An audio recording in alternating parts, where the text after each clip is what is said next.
Hi, and welcome to the 5th course of Women and Cities. I'm very excited to bring to you the final course in this Women and Cities track for Planetizen. My name is Katrina Johnston-Zimmerman, and I am your course instructor. I'm an urban anthropologist with 10 years of experience studying human behavior in public spaces. Recently, I've shifted my focus to women in cities and a more gender-equitable future city in particular.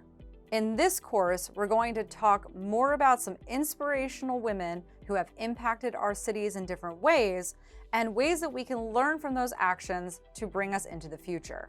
In prior courses, we have talked about public space, private space, and our urban collective development over time, and how we came to be in a patriarchal urban society.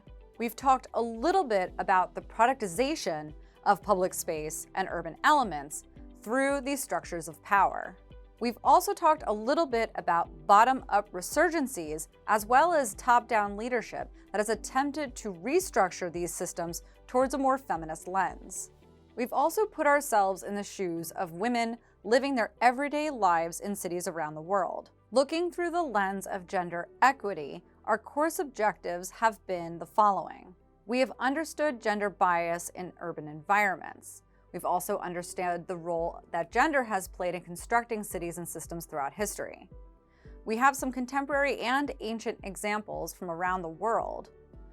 And we've also touched a little bit on alternative feminist approaches to things like private and public spaces.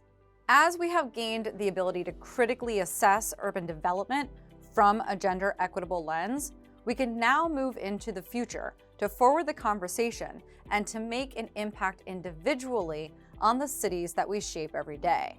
We're going to begin with a discussion on what a feminist city would even look like based on some of these examples we've touched upon in prior courses. So join me in this conversation around this new and emerging idea of feminist cities of the future.